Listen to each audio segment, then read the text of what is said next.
Hello, everyone. You're listening to Psychology Outside the Box. My name is Dr. Flower. I have a PhD in psychology, so I'm not a wannabe or a knockoff. I've been teaching college and university courses for 20 years. Psychology is a vast field that connects to many things in your life. If you have a curious mind, you're definitely in the right place. So sit back and enjoy the ride. Spoiler alert, you may find today's information about weight loss a little bit hard to swallow. First, the good news. I checked Google, and there are more than 1,000 sites that will tell you how to lose weight fast and easy. So, do you want the bad news now or later? If you don't want to hear the bad news at all, then shut your ears, or even better, close your mind to any information that is unpleasant. People do that all the time, and we are really quite good at it. My name is Fior, or Fiore, which means flower in Italian, but I am male. I have no Italian accent at all, but speak some Italian. For example, morto de fame, which means feed me, I'm starving.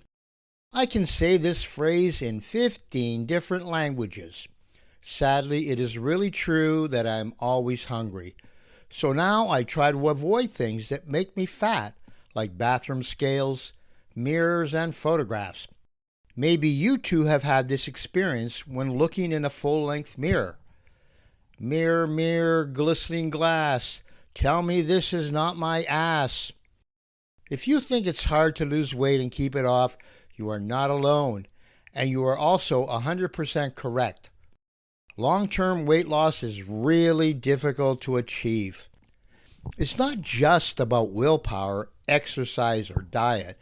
Our bodies are programmed by evolution to store fat and hold on to it as long as possible. Daniel Lieberman, a professor and chair of the Department of Human Evolutionary Biology at Harvard University, explains it this way. We have these big brains which cost a huge amount of energy. It's 20% of our metabolism.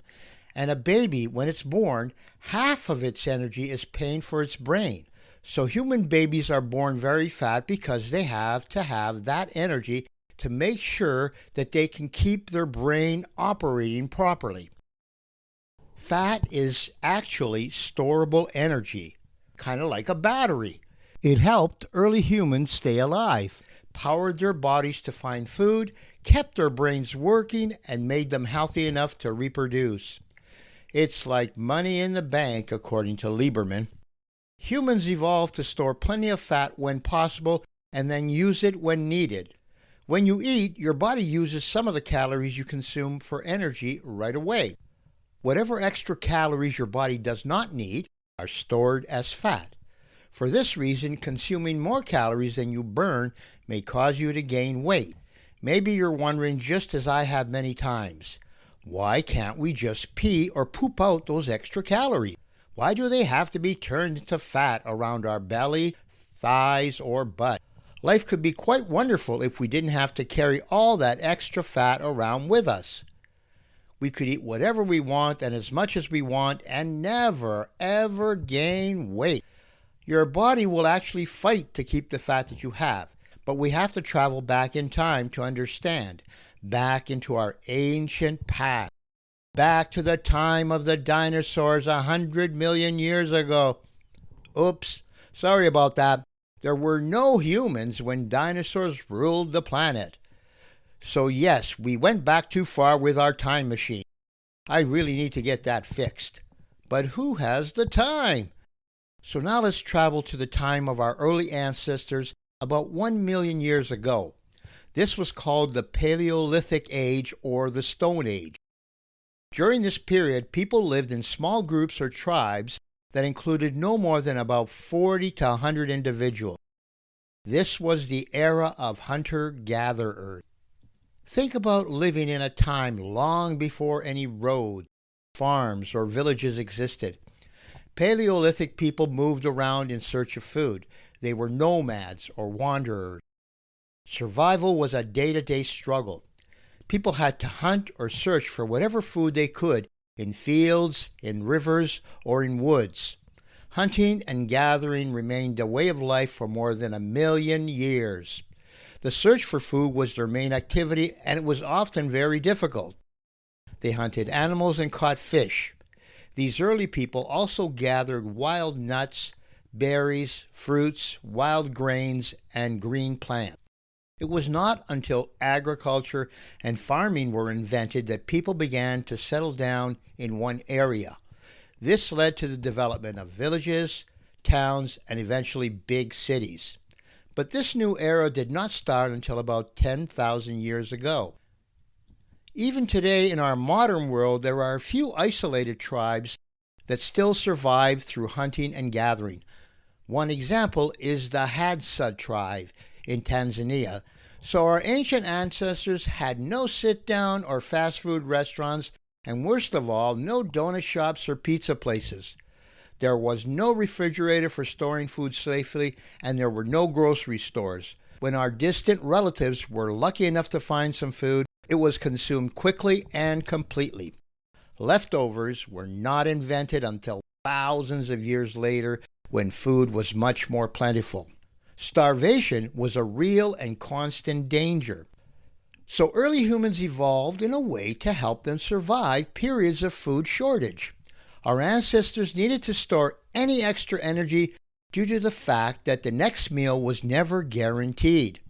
These energy reserves took the form of body fat. That's essentially what body fat is then, a store of energy to get you through tough times when you had nothing at all to eat. This was absolutely necessary for our ancestors, as starvation was a very real threat. If you could efficiently store fat, your chances of survival would increase. Naturally, as a result, humans adapted and became fat hoarders. It makes sense for our bodies to store energy in this way and to develop systems to hold on to it tightly like it was your very best friend, just in case there is a famine around the corner, or maybe another mass extinction, or maybe even a zombie apocalypse. So, while fat is often seen as the villain, it has also been our friend for hundreds of thousands of years. Without the capacity to store energy in the form of fat, we would have likely perished long ago, much like the dinosaurs disappeared. But in the modern age in North America, we have a lot more food than we need. We don't eat just to survive, but because we enjoy it so much. Sadly, most of us are storing too much energy as fat, and many of us are now considered overweight or obese. According to the World Health Organization, the cause of obesity and overweight is that we eat too much and exercise too little. We eat huge quantities of processed food, and we pay the price with conditions such as heart disease, stroke, cancer, diabetes, high blood pressure, all linked to body fat and nutrition. The genetic trait to store fat is now killing us instead of saving us. Unfortunately, you can't magically turn off genetic traits. Your body and brain will always fear that the food supply could disappear at any time. Therefore, it must store fat as it has always done. It's in our DNA. We are programmed that way at birth. Food is absolutely necessary for survival, but food is also pleasure. In the modern era, food is available everywhere and hunting is no longer necessary. This desire to eat purely for pleasure rather than hunger can lead some people down a dangerous path to overeating and perhaps obesity. Homer Simpson and I have a lot in common. The same body type, very little hair, and the thing that really makes us soulmates, my love for donuts. I believe that we were identical twins separated at birth, and he became a world-famous TV star. If donuts grew in the top branches of trees, I would have to exert a lot of energy to climb and get them, and I most certainly would do that if they did grow on trees. But instead, I drive to the nearby donut shop. I don't even have to leave the car, as I use the drive-thru. I can order one donut or a dozen. Getting pizza is even easier since we can have it delivered to our door. We can get delicious food anytime we want and without any exercise. So simple, so easy, so delicious, and so very bad for us. Yes, my lovely listeners, I already know your next question. We have rockets that can escape Earth's gravity and take us to the moon and back. We have airplanes that carry thousands of passengers across vast oceans. We have skyscraping buildings made of glass and steel. We have self-driving cars. We have artificial intelligence and mobile phones. We even have Netflix and Monday Night Football and instant replays in slow motion. We are so smart in so many ways. There must be a fast and easy way to lose weight. Maybe there is a way to donate extra fat instead of donating just our blood. Good news, everyone. I just checked Google and I saw a heavenly light. Then I heard a choir of angels singing, Hallelujah, Hallelujah, Hallelujah. There are 1,000 sites that will tell you how to lose 10 pounds in a week or 30 pounds in a month. Melt away unwanted belly fat with nighttime fat burners, thermogenic pills, and super fat burning gummies. Gummies are so yummy, I think I will start off with those. Lose 3 to 4 inches of belly fat in a week. Use apple cider, green tea, diuretics, probiotics, and weight loss protein. You can buy quick weight loss body shapers and cinchers, sweat vests, and waist trimmer belts. And best of all, lose weight and burn fat while you sleep. It just cannot get any better than that. Almost endless choices out there. Does this sound too good to be true? Not at all. It's the perfect solution for a busy person like me. Buy now, have it delivered tomorrow. Problem solved. Life is good again. Let's order Chinese food. Telling people what they want to hear is a successful business practice. Almost always, a pleasant lie is more appealing than an uncomfortable truth. The inconvenient truth is that losing weight fast and easy is impossible. So maybe if it sounds too good to be true, it actually is not true. Yet another shattered dream. Most of the energy that the body needs is for being at rest. Basal metabolism is the number of calories you burn doing nothing at all, lying in bed, staring at the ceiling, or vegging on the couch watching TV or reading a book. Okay, let's be realistic. You are likely not vegging on the couch, but munching on potato chips, cookies, popcorn, trail mix, or pizza. Your BMR, or basal metabolism rate, includes the energy your body uses to maintain basic functions, including the beating of your heart, your lungs breathing, the operation of your brain, night and day, and replacement of dead cells, maintenance of body temperature, circulation of blood, digesting food, and so much more. All these functions take energy, and this comes from the food we eat. Your unique metabolism rate, or BMR, is influenced by a number of factors including age, weight, height, and gender. Your BMR drops as you get older because your muscle mass decreases. Men's BMR tends to be around 17 to 1800 calories a day, and most women have a BMR of about 1550 calories per day.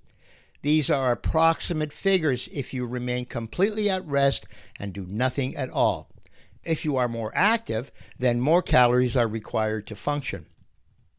When glucose is received from a meal, some of it is used for fuel right away and some is stored. Glucose in the blood is first used throughout the body to carry out various ongoing functions. If your body does not have any immediate need for glucose, it is converted into glycogen. Some is stored in the liver, but most is stored in muscles as an energy reserve. The average person has about 2,500 calories of glycogen to use for all kinds of activities, especially when you need a sudden burst of energy, like when you're trying to catch a bus or escape a charging elephant. There is enough fuel for about 90 to 120 minutes of continuous, vigorous activity. So in order to reach the sweet spot for weight loss, you must first burn up your 2,500 calories of glycogen reserves. After you have passed this stage, whenever your body needs more energy, it must get it from your storage of fat. This is really the only way to burn fat. Nothing else will work. But dieting triggers the body starvation response that causes us to crave food and save energy by slowing down our metabolism. So when people diet, they almost always struggle to overcome the evolutionary pressure that wants to hold on to our fat as long as possible. This prevents us from losing weight fast and easy. Despite all the internet promises, the human body is not designed to shed weight. It is designed to survive. This is why it won't lose excessive amounts of fat in a short period of time. What is needed is a sustainable diet. A balanced, healthy diet combined with exercise is still the most effective and safe long-term way to lose weight. However, the results are gradual and require perseverance. When it comes to weight loss, it's all about calories. Most experts say that it all comes down to energy in versus energy out. Burning more calories than the body takes in results in weight loss, and taking in more calories than are burned means a weight gain. If you burn 3,500 calories more than you eat, you will lose about 1 pound of fat. To lose 1 pound a week, you have to eliminate 500 calories from your diet every single day. These facts are absolutely frightening, so try not to think about it too much. You will have nightmares. So losing weight is not like Amazon Prime. Results will definitely not show up in 2 days. Now you go on a diet and lose 30 pounds. The day you go off this diet, what is going to happen? The weight that you lost starts finding its way back to you. This boomerang effect is the last and most fearsome enemy you must face during dieting. Gaining weight back after struggling and sacrificing to lose it can happen quite easily and quickly, so you may win the battle and still lose the war. While fad diets make big promises, they have a dirty little secret. They're usually not designed for lasting change. It has been estimated that 80% or more people who lose a significant amount of weight, approximately 20 pounds or more, regain it within a year or so. Unfortunately, if you are wondering where the weight you lost has gone, you can always find it again if you go to your refrigerator. So if the refrigerator is your happy place, don't go there anymore. There is a good reason that comfort food got its name. For most people, eating feels good, and in times of stress, some of us use food as the best way to calm our discomfort. It's vital to think of food primarily as fuel for the body, and after that, as a source of pleasure. Food is fuel, not therapy. When dieting, we must also confront something called delay of gratification. When I eat a piece of cheesecake, it gives me pleasure immediately. On the other hand, if I exercise for 40 minutes, it rarely gives me any feeling of joy, except when I finally get off my stationary bike and collapse on the couch. It is not uncommon for me to exercise and diet for 2 weeks or more and not see any weight change at all. I do not give up, but it is always incredibly frustrating when this happens. So food provides immediate gratification, while exercise and dieting are difficult and even painful at times. Food gives us pleasure right now, but we may not see the benefits of weight loss for many, many months. Sometimes the reward may be invisible, making weight loss a constant struggle. Exercise would be easy if I could get the same joy from a 40-minute workout as I do from sucking down a donut in 10 seconds. By the way, to make exercise more bearable, I have my stationary bike in front of the TV and always watch a movie while I work out. TV acts as a distraction so that I am not focusing on the exercise quite as much. Not a perfect solution, but it does help. The more enjoyable the movie, the more I can forget my pain. Try to lose weight while adopting habits that will improve your health. This will double your benefits and make the struggle more worthwhile. Make this a lifestyle change instead of just a temporary process. This is not very important when losing 5 or maybe 10 pounds, but becomes essential when you are losing 30, 40, 50 or more pounds. The more weight you want to lose and eventually keep off, the more it may be necessary to make permanent lifestyle changes. Remember that the key to any diet is consuming fewer calories than you burn. So eat less and exercise more.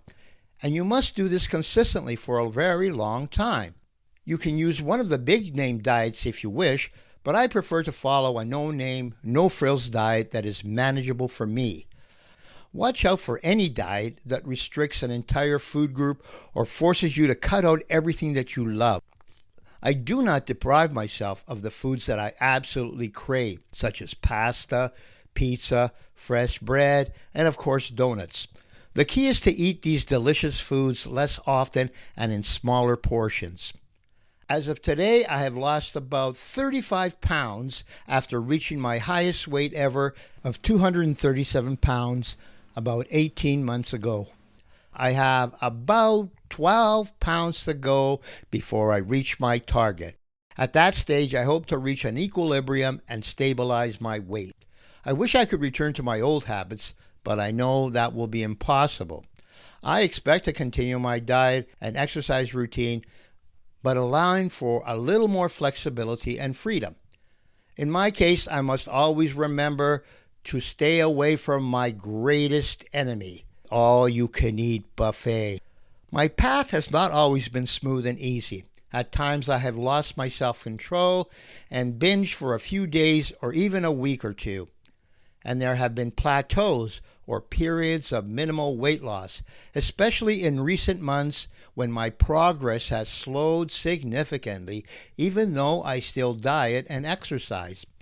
If you have a relapse of any kind, try to get back on track as soon as possible before doing even more damage. It helps if you are stubborn as I am and refuse to admit defeat. One last piece of advice. You can motivate your weight loss by imagining that every pound you lose will be gained by the one person you hate the most. It could happen, especially if you wish upon a falling star. On the other hand, if it's not a falling star, but actually an asteroid about to destroy all life on this planet, then weight loss may not be our most serious problem.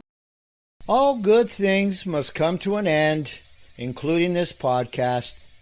But in the words of the Terminator, I'll be back. And I hope you will too.